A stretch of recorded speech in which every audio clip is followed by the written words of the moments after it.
All right, everybody, welcome to the Surviving Sibling Loss, the Forgotten Mourners podcast today. You know me as Little Sister Chris, and I have another sibling with me that I'm excited to have on the podcast because most of the time you just hear me and my journey on this podcast, but I have a guest with me that just recently I linked with because of Earl Adon, my other sibling. So I will let this sibling go ahead and introduce herself. Well, thank you, Chris, for having me on your inspiring podcast. And we're forever linked due to our sibling loss. My name is Judy Lipson. I lost my sister Jane at age 22 in 1981 in an automobile accident. And 9 years later, I lost my sister Margie at age 35 after a 20-year battle with anorexia and bulimia. And for 30 years, I suppressed the grief. And in 2001, I took the journey to finally grieve for my sisters and founded Celebration of Sisters, an ice skating fundraiser to benefit Massachusetts General Hospital in Boston, because as girls, we skated. And this past December, I published my memoir, Celebration of Sisters. It is never too late to grieve, and hoping that in sharing my story, other siblings would not be alone with their grief, because it's a bond that we all share. And it is never too late to grieve, and everybody's journey is their own in their own time. Yes, thank you so much for being here. Thank you for sharing your heart. Is not an easy thing to do. It did take me a while, and we talked about that a little bit earlier, and we'll share with the audience that it does take a while to get here. It really does. So with you, and you said it took you a while to start the process of grieving. What delayed your process?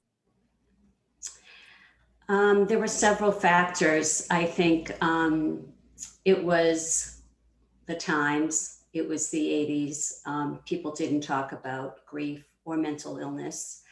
Um, my parents, it was too painful for them to talk about my siblings, so it wasn't talked about. And I was 25 years old. I didn't know what I needed or who to ask for help. And I just put my life on a treadmill and kept going and didn't stop. And I did go to a support group, but I wasn't ready. I didn't know that those people were like me, other bereaved siblings. And I really needed them, but I didn't know that I needed them. And now, 40 years later, I've joined a group and realized that anybody who loses a sibling, we all share that bond and we really need each other. And there were just signs in 2001 that the time had come for me to take the journey. Yeah, you described it as you just got on with it because you didn't know about having to do the work of grieving and what that all entailed. Same here with me. My family didn't know. My mother was grieving, my dad was grieving, and I was more attuned to how they were feeling and worried about how they were feeling, just like everybody else was worried about how they're feeling. And I suppressed my own for a very long time. Like you said, 2001 for you, and by then you had lost two sisters. Yeah, it was 2011. So it was 11. 30 years. And I think as surviving siblings, we're the forgotten mourners, as you know, and we're so busy taking care of parents or taking care of children or taking care of husbands that we don't take care of ourselves. And we don't realize that we've suffered a huge loss, because a sibling relationship, as you know, is so special and so unique. It's somebody that they're going to be our legacy. We're going to hold on to them, and we think we're going to live our lives with. Who else are you going to complain about your parents with, right? Exactly. And they understand. Yeah. Yeah. Just with one look or one, like a noise or something, your sibling understands where you're coming from, and sometimes you don't even have to say much. They just know. Yeah, Right. It's yeah. a gesture, an eye. Mm-hmm. You don't even have to talk. It's an unwritten code, and you just know. An unwritten code. Oh my goodness. Your first companion knows your unwritten code. I love that. Thank you for that word. I'm definitely going to use that because I feel like I've heard it somewhere before, but it hit me right here. I can feel it. Yes. Good. Okay. So, with that, 2011, 30 years. Uh, and for myself, it took me 3 years to realize that I was a grieving sibling. And I went away for college and didn't start grieving until I started singing in a choir. I was uncomfortable in the choir because up until that point, I had sang before, but it was in a non music chorus type church. And then going to school, it was loud music, it was the percussion, it was the emoting, it was everything. And I wasn't used to it. But then as time went on in the semester, I realized that people had the permission to emote when they sang. They had the permission to scream if they wanted to. They had the permission to just cry or, just have emotions. And I was like, I'm scared of that. Like, I don't know what to do. And then I found myself like the floodgates just opened one time. And I remember my roommate after a big concert, I was just weepy, just weepy. And the concert had been over for 2 hours and I had been weepy. And she was like, "What's wrong with you?" And I was like, "I don't know." And looking back on that, I realized that I had just started truly grieving. And again, that was about 3.5 years after my brother's death. So for you, 30 years, how did that affect your life, your working life, your love life, everything around you? How did that affect you in those 30 years? I'll tell you that in a minute, but I have a question before I go on. Yes. Was music something that was tied to you and your brother? Is that part of it too? I just and think, yeah. So I think, yeah. So it was a combination of that. It's kind of like skating was with my sisters. Yeah. So it was the music too. That We okay. love music. He always thought I could sing, so I was good about that. And then I was away from home, which made another element of it because Right. I was no longer focused on my mother's pain and my dad's pain, and then being in the house. It was me alone trying to make my way in the world, and then music and watching other people emote, and then I started. So it was a lot of different elements in there. So yeah, in music, we Yeah. enjoy music. Well, over the 30 years, I mean, I would get like waves of grief. Like I'd be driving and all of a sudden I'd burst into tears or I'd hear a song and, I just kept moving. I was married for a short time. I was a single mother raising my daughters. I was working. I was, there for my parents. So I just kept moving. And in 2011, my father was dying, and after a long-term illness, and I knew this was going to be hard. And in the same year, I ran into simultaneously one of Jamie's friends and one of Margie's friends, and I met with both of them. I hadn't talked about the girls and the fact that after all these years, my sisters were still remembered. And there were just like all these pieces coming into place. And it was like they were signs, like it was time to do this work. And, I've been in and out of therapy, and they said, you really need to deal with this losses. And I'm just like, no, I'm not ready. I'm not ready. I'm not ready. So there were just like all these pieces that were coming together like a puzzle. And it was just like the signs were aligned that it was time to do it. And then I decided to do the fundraiser, the celebration of sisters, because we all skated as girls. And I'd been skating off and on, and my sisters were fun. I mean, they were, and I just wanted to do something. So that's the year I started the fundraiser. And we did it for 10 years and to honor them, to benefit Mass General Hospital in Boston. So it was, a tough ride, after all those years.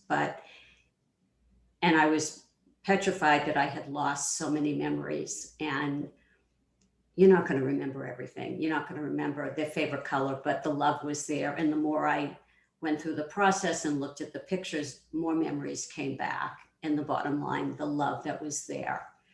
And, it was hard, but it's never too late. Whenever you're going to do it, you're going to do it.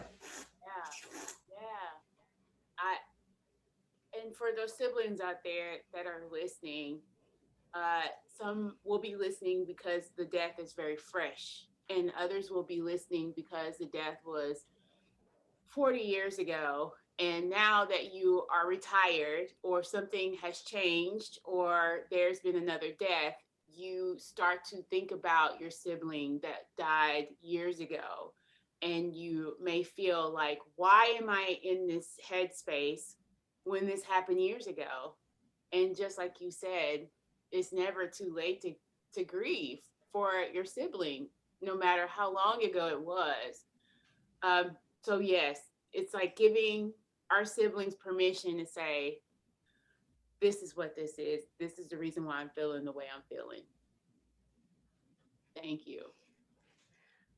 And I think we also don't know what grief is or what we're feeling. And knowing that you're not alone, that you're out there and there's somebody else, that I'm not crazy. This is grief. And there are other siblings out there that can help hold your hand or have somebody to talk to. And, the Compassionate Friends has a sibling group, and there's other people that you can reach out to so that you're not alone, that understand what you're going through is also a tremendous, tremendous help. Mm-hmm. Most definitely. And I heard you say about your book, you wrote this so that you can let people know that they're not alone in their grief. And that is the same reason why I have this podcast. And I did not start this podcast until 2019. Uh, the death of my brother was in 1997, way before internet, popped off, social media and all of that. Everything was mainly in literature back then. And I just did not know anybody at that time who had lost a sibling.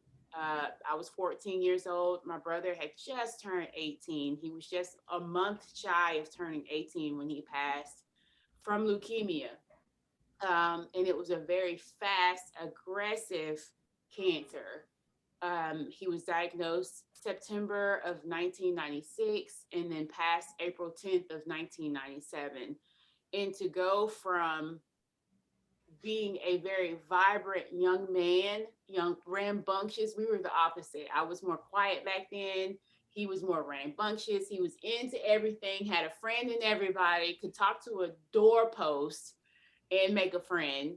And I was, again, opposite. But to go from very vibrant to no longer being here was the most devastating thing I've ever watched in my entire life, for a young person to see that. And I wanted to be able to give words to those who don't have the words. And even to myself, talking to myself as a 14-year-old and a 39-year-old now, I'm giving and being able to say the words that I wasn't able to say back in 1997 and forward.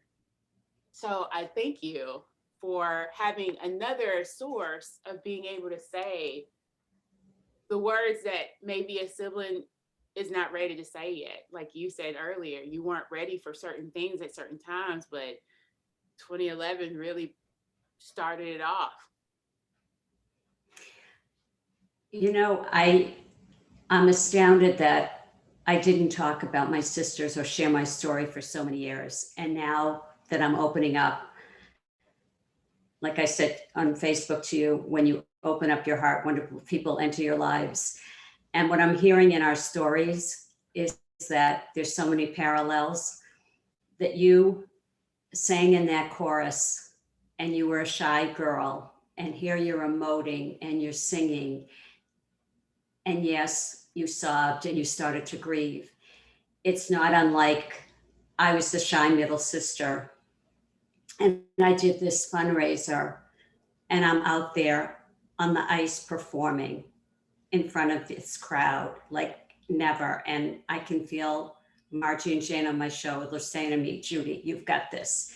And it's like you're singing and it's like I'm hearing your story and I'm tearing up here because it's just like our stories are just so, like our siblings are always with us. And, they're guiding us and they're always with us. And, they're giving us the strength to be who we are today, that you're able to do this podcast, that I could do the fundraiser and, they make us, stronger every day. And, there was a question on the Facebook page, like when we're asked that question, how many siblings do you have? And it's like a knife in my heart. And I used to just say, it's just me. And so many people that I've met since my sister died don't know. And today I say, I'm the middle of three girls. Sadly, I lost both my sisters. And I hold my head high because people just don't know, because that's who I am. I'm always going to be the middle of three girls. Yes. Oh. And I don't know how you handle that, but it's always, I used to like, how do I answer that? Yeah. And we've talked about that on the podcast before. What is your label? Because people question so hard about how do you answer that question? Do you go into the whole story and people asking why, or do you have the energy to even say it? And then if you say no, it's just me, do you deny the entire existence of the sibling that you have had? So I've been there with that conversation, and it's always like a thought, like I'll pause when people ask me that question. And I'm like, which one am I going to do today? But I don't want to ever deny that he's here. He's still here, just differently. So I do, just like you, have grown to say, oh, I had a brother. I had an older brother. And sometimes that opens up a floodgate and people are like, oh my gosh, I had a brother too, or I had a sister and they passed, and they'll tell their story and it just opens up a whole conversation and link. And then there's other people that have no clue, so our struggles. Yeah. So thank you for mentioning that. Yes. So mine has been 97, and this is 22. I always get my dates mixed up. So now it's like 25 years, 25. Oh gosh, it'll be 25 in April. Many times it seems like it just happened yesterday. And then sometimes I'm thinking, oh my God, I've been through so much in 25 years. Like, oh my goodness. So it probably feels like that for you too. Like, and so in 30 plus years, you've been through so much, you've grown through so much. What would be your advice with someone who just had a sibling pass?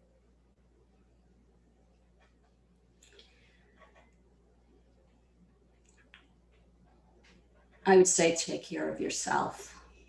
And as I say in the book, there's no recipe for grief.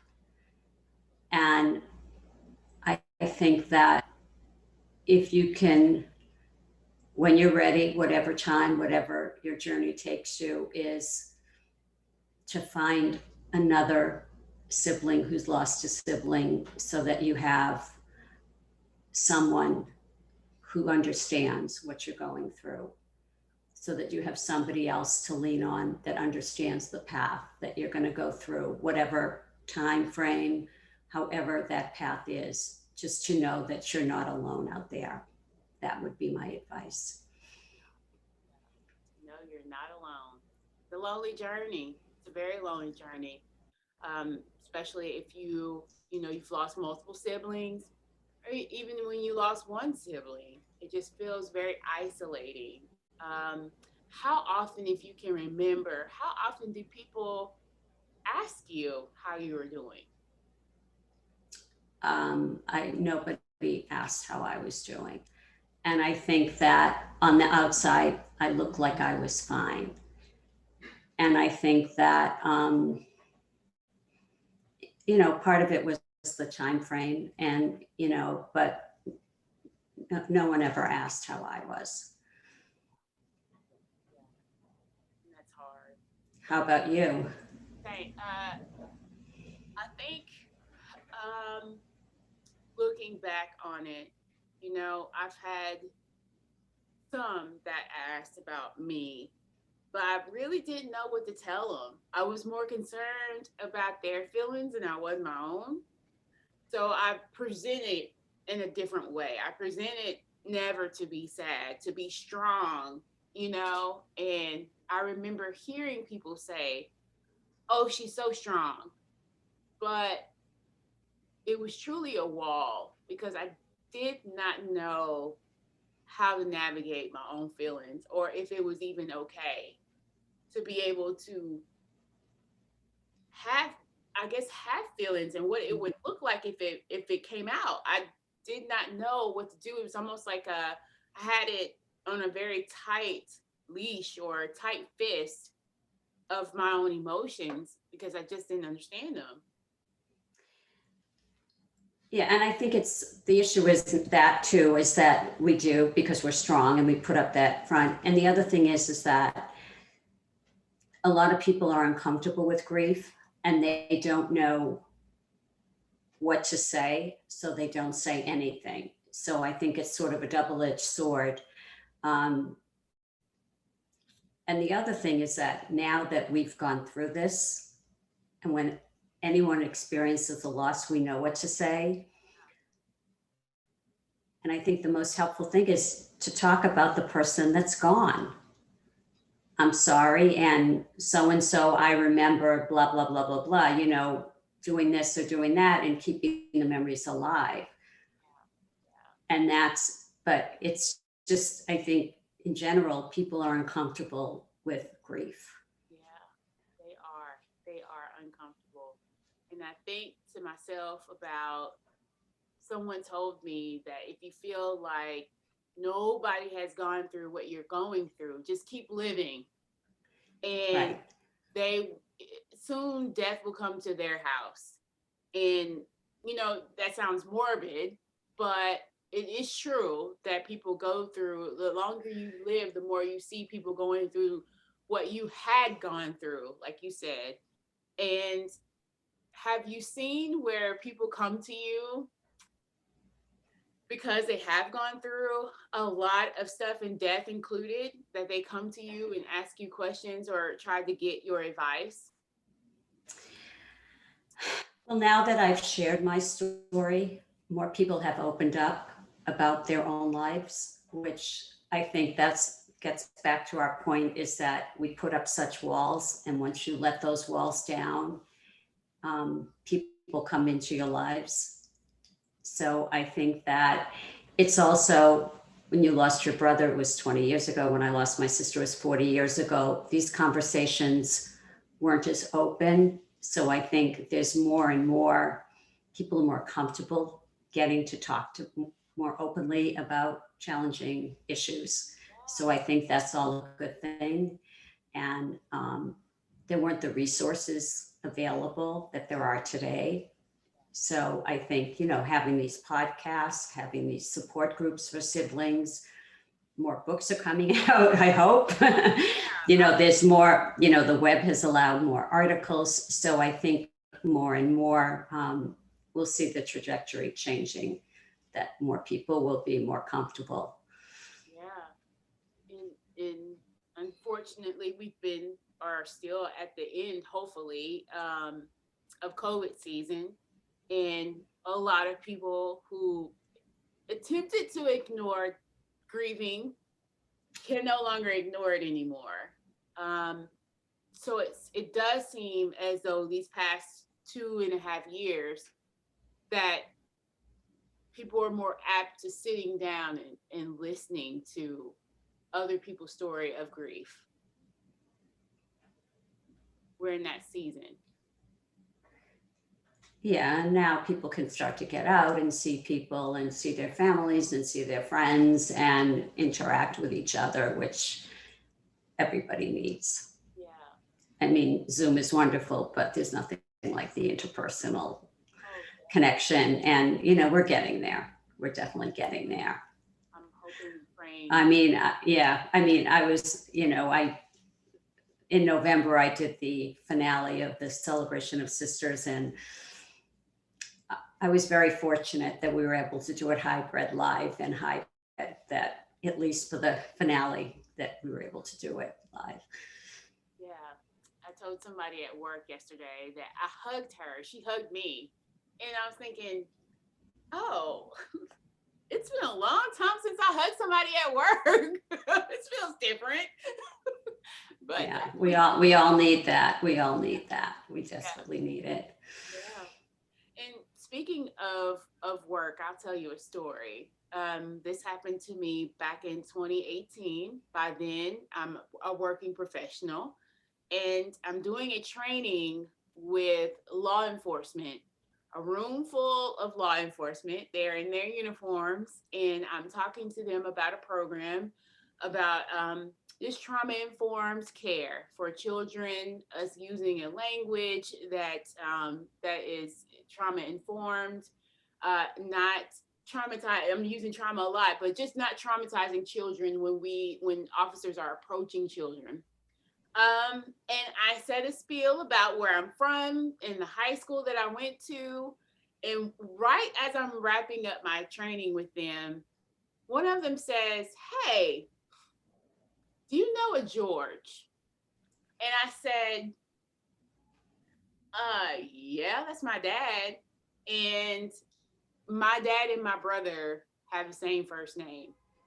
And uh and he said, no, no, no, no, I don't think so. I don't think that was your dad, because then he would have been too young to have a daughter your age. And I said, but in my mind, I'm thinking the only George, you would know would be my dad. And he said, no, I no. And he pulls his phone out and he starts scrolling. And I said, okay, I'll get with you, but does anybody have any questions while I close out this training presentation? And nobody was, officers are different. So they start being like, oh, what's going on? So I closed out the presentation and I walked up to this officer, and he said, I am Sergeant, and I can't, Miller. And he said, I used to be a school resource officer at the high school that you mentioned. And I was there from 96 to 2001. And I was like, oh, you were there when I was there and I don't remember you. And then he pulls his phone out and he shows me a picture of George. And it was my brother. Oh my God. And I'm Oh my there, God. and it was like everything in my body just froze. And I'm thinking to myself, what? That's my brother. That is my brother. And mind you, my brother has been gone since 1997. This is 2018. And he told me, he said George was my good buddy at our school at McGavick, our high school, our good buddy, and I will never forget him. And I carried his picture with me in my phone for all these years. And back then, we didn't have pictures on phones back in 97, Right, but he has always carried my brother's picture in his phone. and it floored me. I mean, and it happened in front of peers. It happened in front of my lieutenant at the time. It just floored me. And I left there thinking, oh my God, this is crazy. This is truly crazy. And it's etched in my mind because the sergeant retired a couple of months after that. So it was like I was there at that time in that moment just for him to show me that and us to link that way. And then he retired. So I've had moments like that recently where people bring up my brother and I have no clue. And I sit back and think about all the connections that he made in the little time that he was here. And that he's still remembered, Yeah. and that he's not forgotten, that he held such a place and made a difference in this sergeant's life. Yeah. I mean, that just, oh, Yeah. oh Yes. Yes. yes. So when you say memories, when people keep the memories of your sisters alive, it makes me speechless. One life touches many lives that you just don't know, and sometimes till years later. Yeah.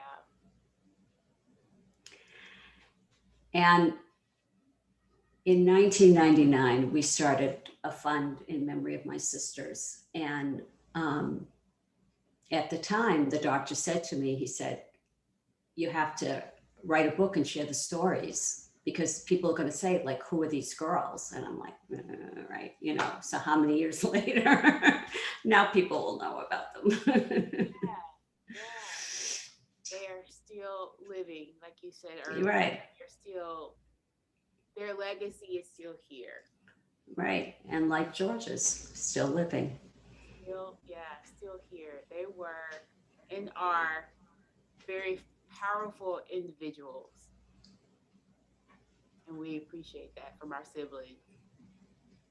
Yeah, Right. And that's why we have to keep them alive in our hearts and keep talking about them. yeah, And yeah. Yes. And from your book, and I'm looking at beautiful pictures of your sisters in this book. So thank you for sharing the pictures of your sisters in your book. What was what was the hardest when you wrote this and published it? um, the hardest part was writing about the actual deaths and kind of reliving that again. And writing about my going through the grieving process again and going through the therapy process. But um, it was a story I felt that needed to be told. And I would just have to take breaks. Thank God I had my ice skating and walking, that I would have to take breaks and take a break from it. But it also brought up a lot of really special memories. So, I had to try to focus on that. And, but that was reliving the deaths and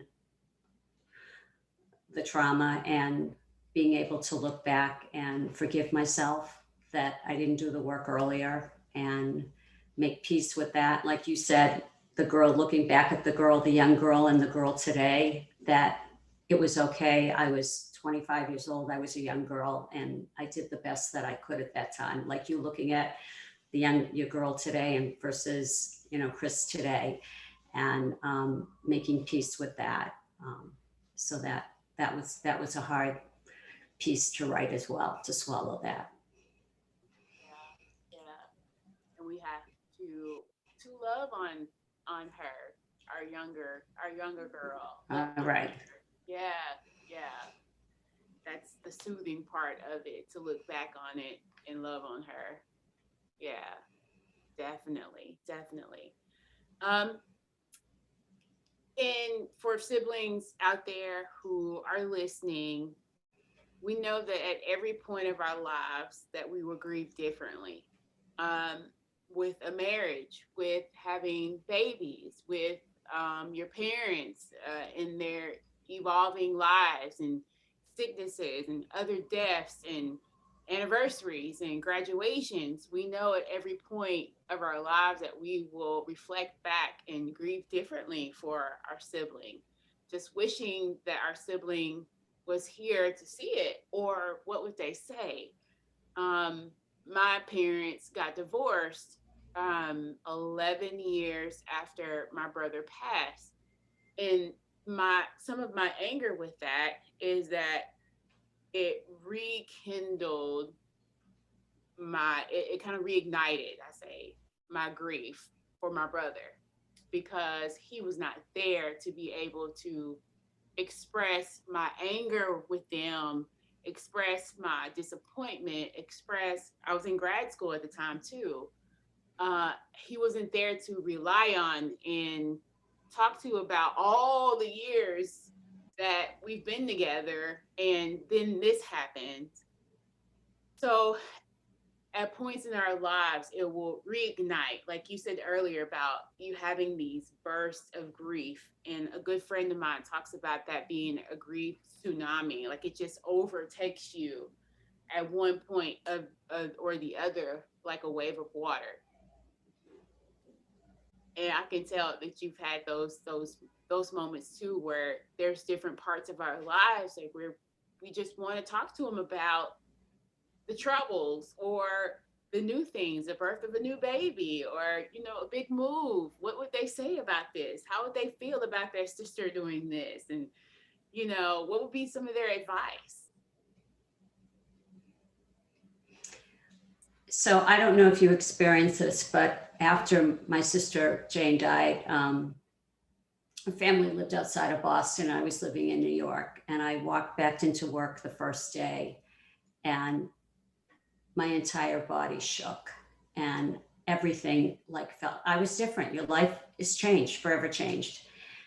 And I remember like walking in and shaking, and I burst into tears. And I just, the first, that first, couple days back, I mean, I was like there, but not there, because my life was totally different. I didn't know, it was totally different. Fast forward to 2.5 years ago, I became a grandmother. And so I was off the ice for, about 10 days. So I get back on the ice, and my body is shaking, like that same kind of shakiness. And I started crying, and I was like, what's going on? This is like crazy. So I got home and I realized, the death changed me and the birth changed me, like from one spectrum to the other. But also, I think a piece of me was like, my sisters weren't here for me to enjoy this, but it was like, the birth of my grandson changed me and the death changed me. So, the life cycles from one to the other. Here I was ecstatic, and I had we had this new beautiful life, beautiful, and, but it was like that same experience, like the tsunami, I was just like a mess. Yeah, yeah, yes. Uh, yeah, I have been in that place. I moved away from home in 2012. I came back a couple of years later, but I moved away from home. And the isolation of being away from home struck me hard for a couple of months until I was able to adjust. And there was times where I was dreaming about my brother, and sometimes the dreams would be letting me know that I was okay, or sometimes it would be annoying dreams, like him trying to wake me up. It just was ran the gamut of the dreams that I've had of him. But yes, it has in so many different ways where I can just look back and think, even when I bought my house, um, what would he have said about that? So yeah, and there's times where it does shake you. It does shake you when there's a new life cycle. Um, I talked to my therapist about this a couple of days ago, because mind you, I did not get into formalized therapy, even though I'm a therapist. My confession is, I did not get into formalized therapy until the fall of last year. Well, it's like the cobbler's son that doesn't have shoes, right? Right? Oh my gosh. And I'm thinking, why did I wait so long? But there was a conversation that I had with her, and she asked me, "Do you feel like you'll be losing something?" And I told her, "Yes, I do." She's like, "Or would you be enhancing or adding to your life?" And when she said it, I started thinking about, whenever I try to make a transition, I always feel like I'm losing instead of feeling as though I'm gaining. And when she said it, it just reminded me that I'm still working on that feeling of losing all the time. That feeling that when your companion leaves you in their journey, that it's not abandonment. I know they had no control over their life and no control over their fate. It's not their choice. It wasn't their choice to leave me, and it wasn't a choice for them to make me feel like I've been abandoned, you know? Uh, but that has been my journey for a long time, where I just feel like new things or things that happen that's out of my control leaves me isolated or abandoned, or like I'm losing, and that's not true all the time. So I don't know if you've gone through that, but I definitely have. It's for me, it's getting too close to somebody that I'm going to lose them. So it's sort of parallel to what you're saying. Hmm. Yeah, So I think I think feeling it, but sort of in a different, like a parallel way. yeah. In either situations, it makes you fear or feel fearful and uncomfortable. Like fully opening your heart, because that something's going to happen, that they're going to leave, you're going to lose them. Hmm. Hmm. Yeah, So yeah. it's sort of like what you're saying. Mhm. Yeah. So siblings, yes, it you do feel isolated in my situation that I just referred to, in Judy's situation that she just referred to in your relationships. Sometimes for me, and I've said this before in the podcast, where there's issues and things, and sometimes people that I've held on to so tightly, and it was unhealthy for me to hold on to them so tightly, that I had to get therapy in order to let them go and release them from my life and from my energy, where because I was fearful of letting go of even people that were not even healthy for me, um, for fear of abandonment. So it is a work in progress. Yeah, but don't be so hard on yourself. Yeah. Yes. Thank you, sibling. Thank you. I think, again, for those of y'all who are not in therapy, it's really truly a good thing to have that insight. Well, I think, listen, if you can, then it's great, but it's not for everybody, right? Yeah, It's true. no risk. It's not for everybody, but That's true. That is true. It is true, because I tried acupuncture before I was in therapy, and acupuncture is beautiful for me. I love it. The best sleep in my life. Yeah. oh, I should try it. I don't Yeah. sleep. Oh, goodness. Oh my goodness. Oh, yes. You have a good acupuncturist. They have good meridians. They know where your meridians are in your forehead and in your head and all over your body and your ears. And there's times where I've left his office and I'm like, I don't even know how I made it home because I'm so sleepy right now. Yeah, yeah. So get you a good acupuncturist. I will. Yeah. Oh yeah. They'll get you right. Okay.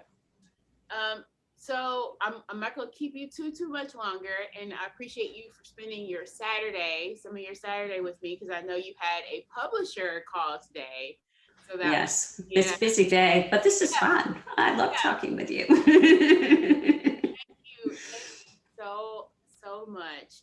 And it sounds like your sister's legacy is tacked on to your legacy of doing fundraisers and getting this information about celebrating your sisters, getting the information out about about what grief and loss is, and being able to be vulnerable is part of your legacy, as well as giving back to the hospital.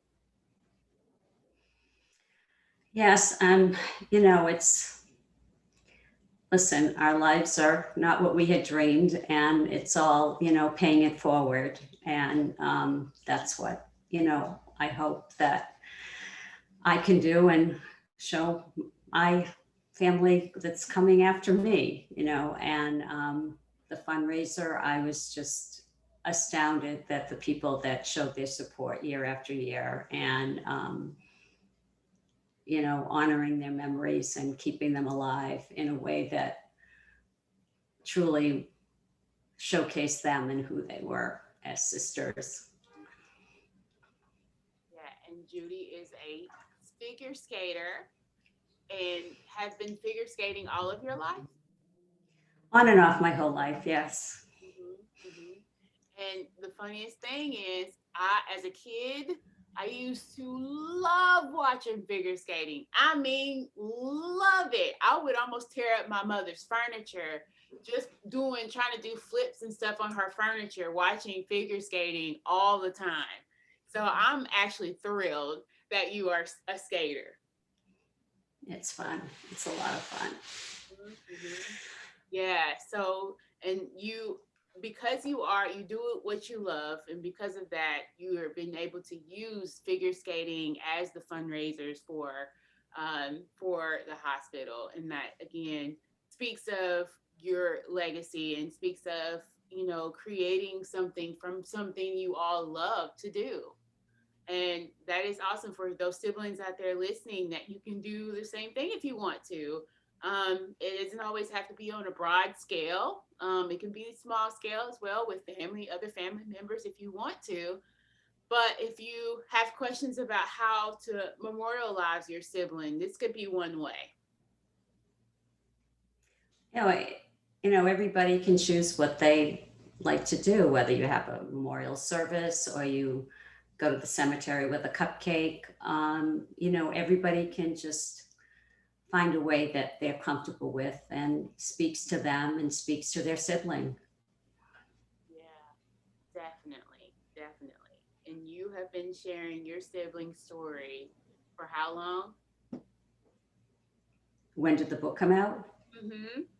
Oh, it just came out December 1st In of December. 2021. Yes, Okay. it's all new. Yeah, this is brand new. Oh my It's been goodness. very exciting. Yes. And Yeah. it's just, yes, very, very exciting. I have to kind of pinch myself because I don't really feel that it's real. Yeah. Oh my goodness. Because I know you said you pinned it and everything, but I was just thinking it had been out, and all of that. But no, this is very, very new. Well, congratulations. Thank you. Thank Yes. you. It's very exciting. And it's not easy. How long did it take you? Um, about 2 years. Hmm. Hmm. Yeah. Yeah. You trying to pinch yourself, and what has surprised you the most after getting the book released in December about publishing and writing? Um, I never realized how much there is to publishing and when it's out and marketing the book, but the publisher has been wonderful. It's Right Life Publishing, and they're a hybrid publisher, and they have just been wonderful.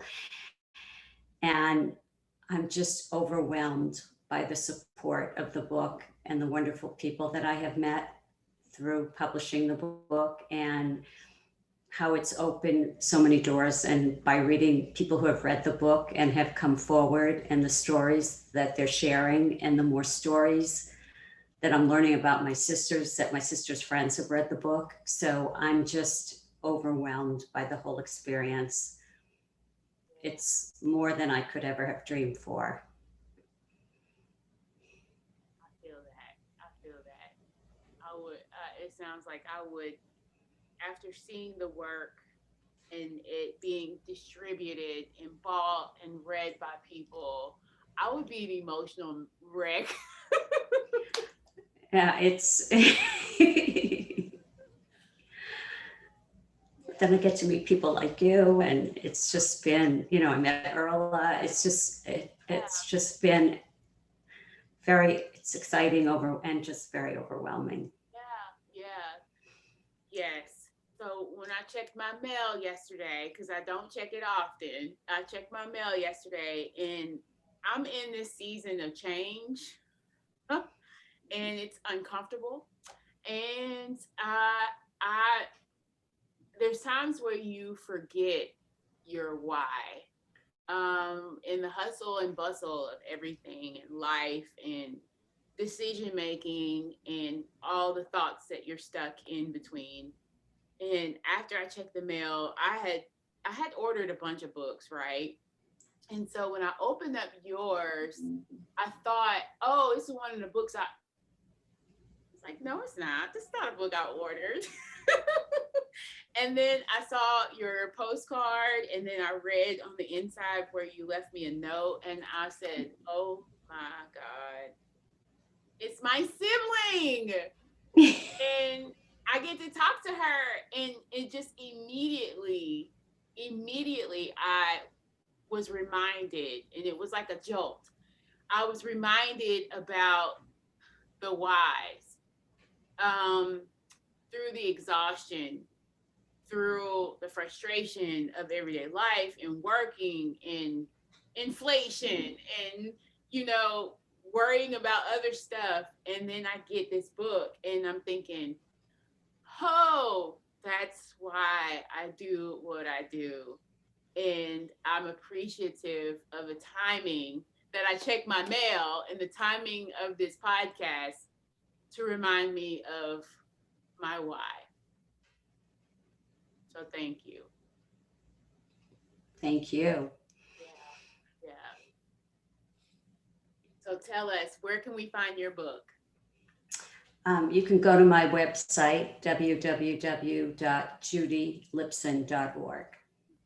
JudyLipson.org. I looked at that website earlier today and I saw that it's very well written and user friendly. So I was very appreciative of that and looking at pictures. And I think you have a YouTube on there too, or an interview or something I've seen, Yeah, in your several of them. work. Mhm. So yes, go and check out her book, in her website. Order your book. I got mine for free. Thank you. And I can't wait to dive off into it, because I've also thought about writing a book, and I started years ago, uh, but I put it down. It's like a work, and you. It's almost like you can feel it sitting on your chest when you are thinking about all the things that you're going to write, and whew, but you did it. You did it. And what advice would you give other siblings who are thinking about writing a book or starting to write? What would you give them, so that they complete their writing journey? Start small. You know, um, maybe write a blog or write an essay, and just keep writing and see where it takes you. And maybe it gets published. Maybe you just write it for you to have, whatever, but start small. Yeah, no pressure. Right. Yeah. I think think I put a little pressure on myself. I think just a little bit, and that's the reason why I set it to the side. Uh, but yeah, no pressure. Thank you. And I say thank you a lot because I'm just grateful for everything. I think a lot comes back to me just because of having a grateful heart, and people don't hear it a lot. People don't hear thank you. People don't hear I love you a lot, and it be genuine. But when I say it and I repeat it, that's because I want you to leave here and say, well, Chris just says thank you a lot. And that lets you remember that I'm grateful for you and your time and your space and you being vulnerable with me because it's not easy. Um, and linking and connecting with me. Thank you for having me, Chris. This has been wonderful, and you're a wonderful person in all that you do. Thank you.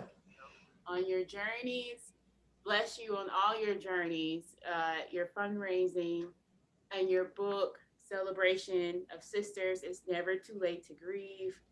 Um, and all that you and who you would touch from social media to the book to the people that you see face to face. I'm looking forward to May when you're in town and being able to meet with you face to face. So I will send you some information um, through through our email, and we will see each other and talk to each other again. Any last words that you would like to say? Um, just thank you to you and to all our lost siblings. You are loved and not forgotten. Yeah, hmm, definitely not. And we're saying that to our younger selves as well. Yeah. Well, thank you, Sibling Judy, so much for being here again and for sharing your heart, sharing your journey.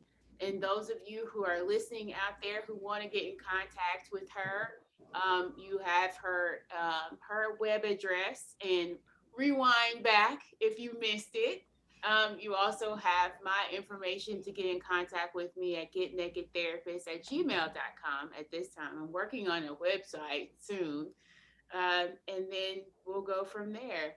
I love you guys, all that you are listening and watching first time on YouTube or first time on the podcast streaming apps. Thank you always for being here.